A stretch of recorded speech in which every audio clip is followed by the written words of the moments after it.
Olá, alegria de estar aqui com você e de compartilhar o artigo A Grande Virada dos Buscadores da Luz, de autoria do nosso irmão Raul Branco, que vai ser lido aqui por outro irmão querido, Walter Souza. Esse texto do Raul foi publicado na revista Sofia, editada pela editora Teosófica, e é com grande prazer que o reproduzimos aqui para você. A Grande Virada dos Buscadores da Luz, Raul Branco. O sentimento que o despertar espiritual evoca na maior parte das pessoas é semelhante ao de recém-casados em lua de mel. O coração bate mais forte, tudo é visto com olhos amorosos e os mínimos detalhes no bem-amado parecem obras de arte da natureza. Mas os dias e os meses vão passando e a imagem primaveril vai cedendo lugar a um verão que pode se tornar bem abafado. O buscador espiritual que sentiu o chamado fica maravilhado com a riqueza da literatura existente sobre a senda. Livros e mais livros são lidos, sublinhados e comentados com outros colegas de busca. Cursos e seminários são frequentados, práticas meditativas são aprendidas e experimentadas, e orientadores espirituais são buscados. O neófito, com grande júbilo, sente que está fazendo progresso.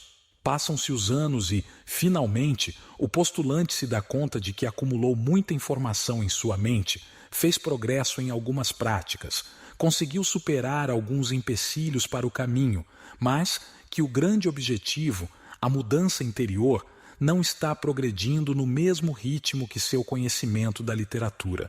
Depois de mais alguns anos, alguns acabam perdendo o entusiasmo pela busca, pela grande jornada da alma, pelo caminho do fio da navalha e outros títulos de impacto. Qual a razão para isso? Será que o poderoso chamado interior e a sincera dedicação à senda não são suficientes para garantir o progresso do neófito?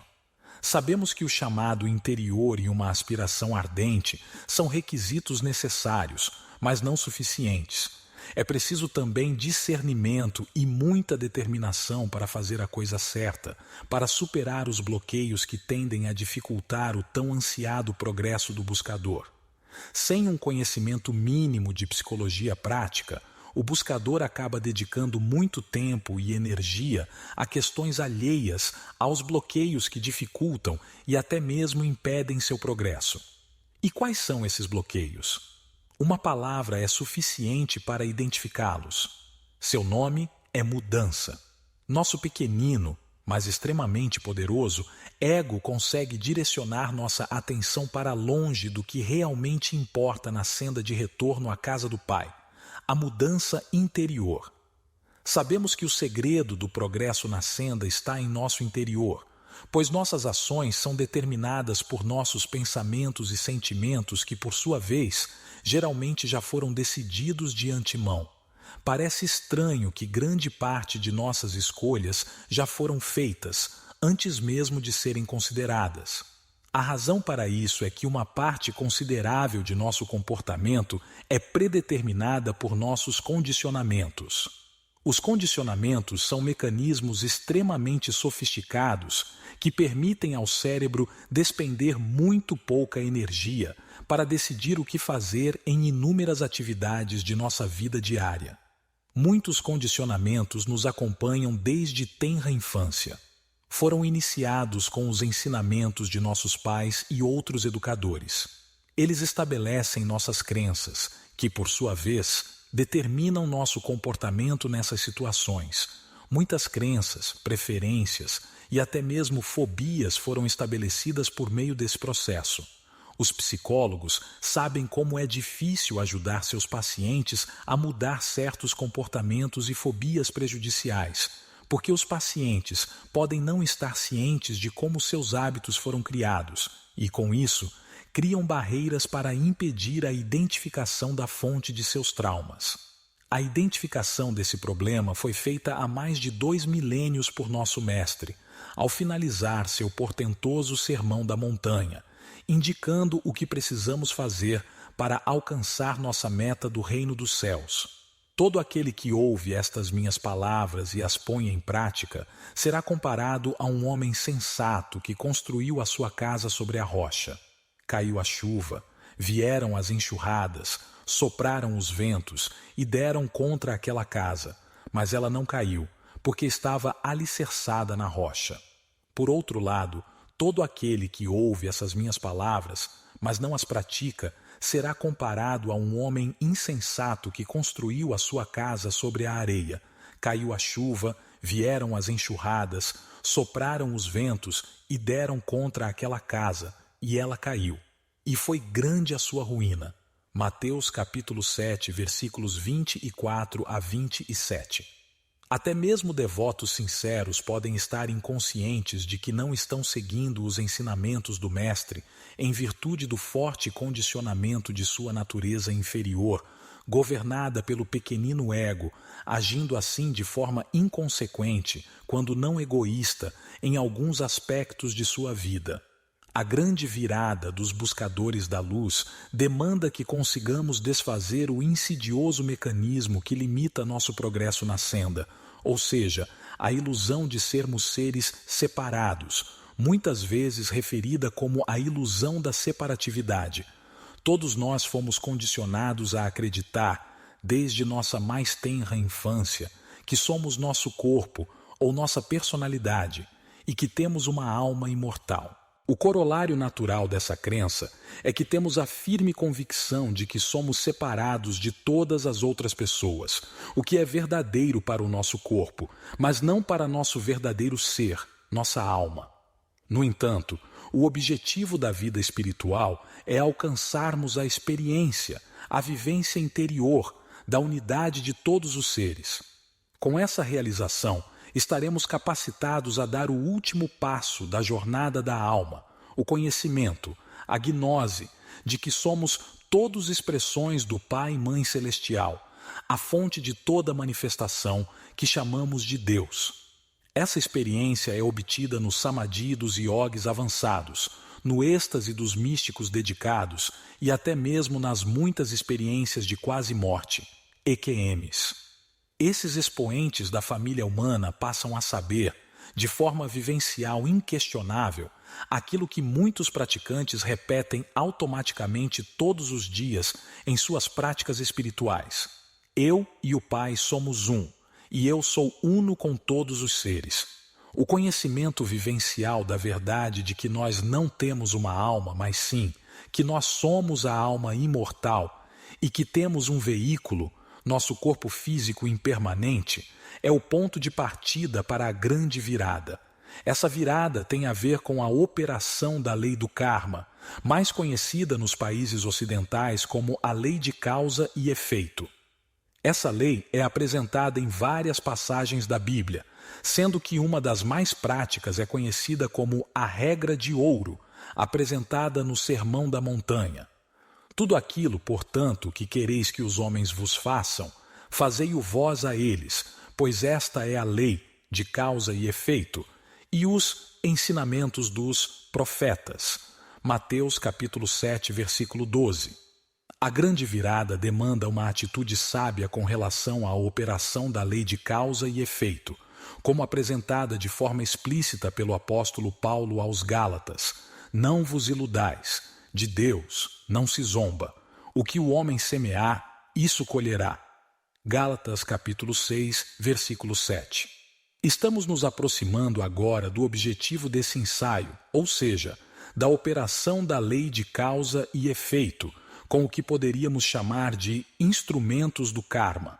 Teremos com isso os elementos para entender a razão por que achamos nosso progresso na senda tão lento. Os instrumentos do karma são todas as pessoas que compartilham conosco da escola da vida. São nossos parentes, companheiros de vida, amores e consortes, amigos, colegas de trabalho, pessoas que encontramos nas lojas, na rua e em todos os lugares. São essas pessoas que a providência divina encarrega de nos entregar a colheita de nossas ações passadas. Seguidamente, temos a impressão de que muitas pessoas são injustas conosco e, por essa razão, geralmente revidamos ao tratamento que julgamos injusto.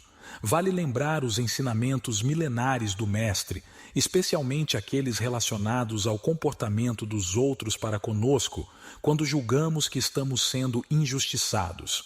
Muitos consideram a orientação de Jesus de não resistirmos ao homem mau, não revidarmos aquele que nos fere na face direita e outras imposições ou agressões nas passagens do Sermão da Montanha em Mateus capítulo 5, versículos 38 a 42, como aplicáveis somente para os discípulos avançados do Mestre e pessoas santas.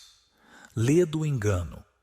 Esses são ensinamentos oferecidos para nos tornarmos discípulos avançados e pessoas santas, para darmos o grande salto em consciência que nos proporcionará a grande virada.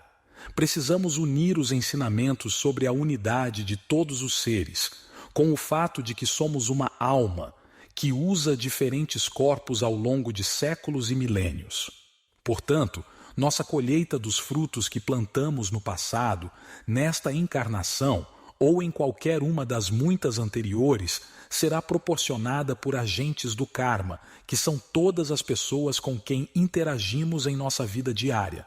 Portanto, precisamos dar muita atenção para as pessoas mais próximas, como nosso consorte, pais, filhos, irmãos, primos, amigos, colegas de trabalho, atendentes no comércio e mesmo todas as pessoas com quem nos encontramos e interagimos em nossa vida diária, pois todos são instrumentos do karma, que, como nós, também não estão cientes de estar cumprindo essa missão. Vamos imaginar que você é insultado por um amigo ou leva uma bronca de seu pai ou de seu consorte. Mesmo que você esteja seguro de que não mereceu esse tratamento dessa pessoa tão próxima, lembre-se de que ela é meramente um instrumento do karma. Pare, respire fundo, conte até 10 e não dê o troco. Não responda nos termos que você acha que ela merece.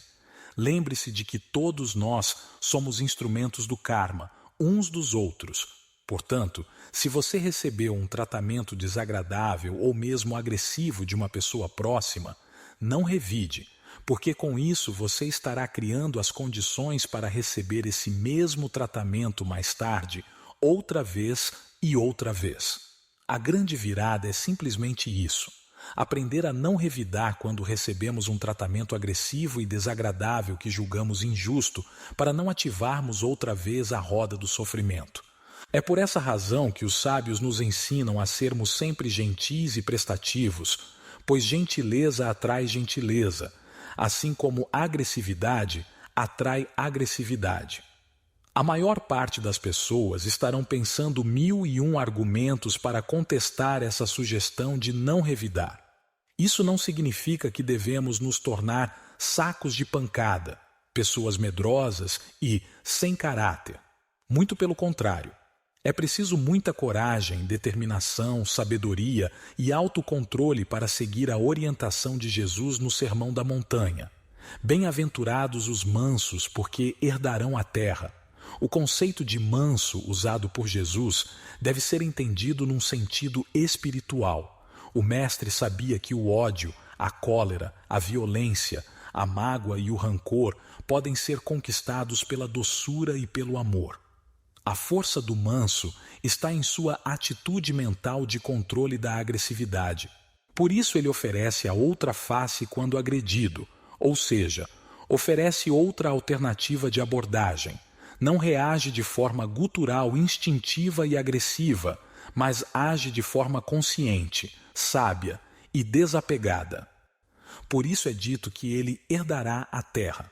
Sendo totalmente inofensivo, sábio e compassivo, não será um opressor quando alcançar o poder.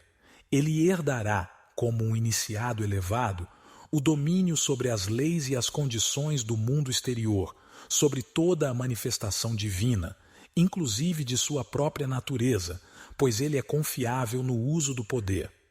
Um dos principais ensinamentos budistas e hinduístas, como requisito para progredir na senda espiritual, é a qualidade de ahimsa, ou seja, da inofensividade.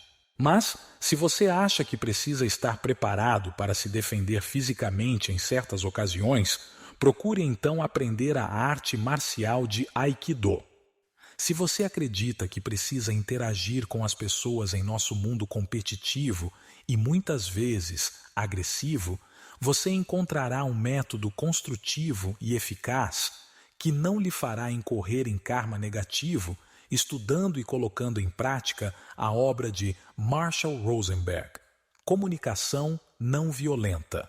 Em resumo, a inofensividade da mansuetude é o segredo da grande virada para o progresso na senda espiritual, pois nos permite escapar do lodaçal em que nos atolamos por inúmeras encarnações, repetindo e repetindo a lição da não violência, até aprendermos a ser mansos e amorosos como Jesus nos ensinou em seu épico Sermão da Montanha. Portanto, quando se sentir injustiçado por alguém, pare, respire fundo, não revide e internamente agradeça a providência divina por enviar esse instrumento do karma para quitar mais um débito de sua conta kármica com a humanidade.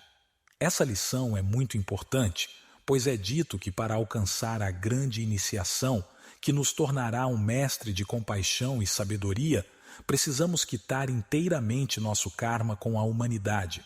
Esse é o motivo pelo qual verificamos uma aparente incoerência, ou seja, o fato de que pessoas amorosas e mesmo santas, totalmente dedicadas ao bem da humanidade, como São Francisco, Teresa de Ávila, Chico Xavier, Blavatsky e tantos outros, tiveram uma vida tão atribulada e cheia de sofrimento. Portanto, não peça para ser livre da sua provação, mas sim para ter luz e força para resistir à tentação de revidar a agressão e assim permanecer no círculo vicioso da ignorância que leva ao sofrimento. Aproveite para se determinar a ser gentil e paciente com todas as pessoas ao seu redor. E, para consolidar a grande virada, seguindo o exemplo do Mestre, diga silenciosamente, de coração: perdoai o Senhor, ele não sabe o que faz.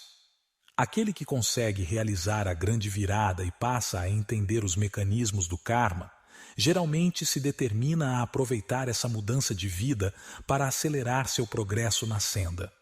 Ele sabe agora em seu coração que não basta deixar de revidar.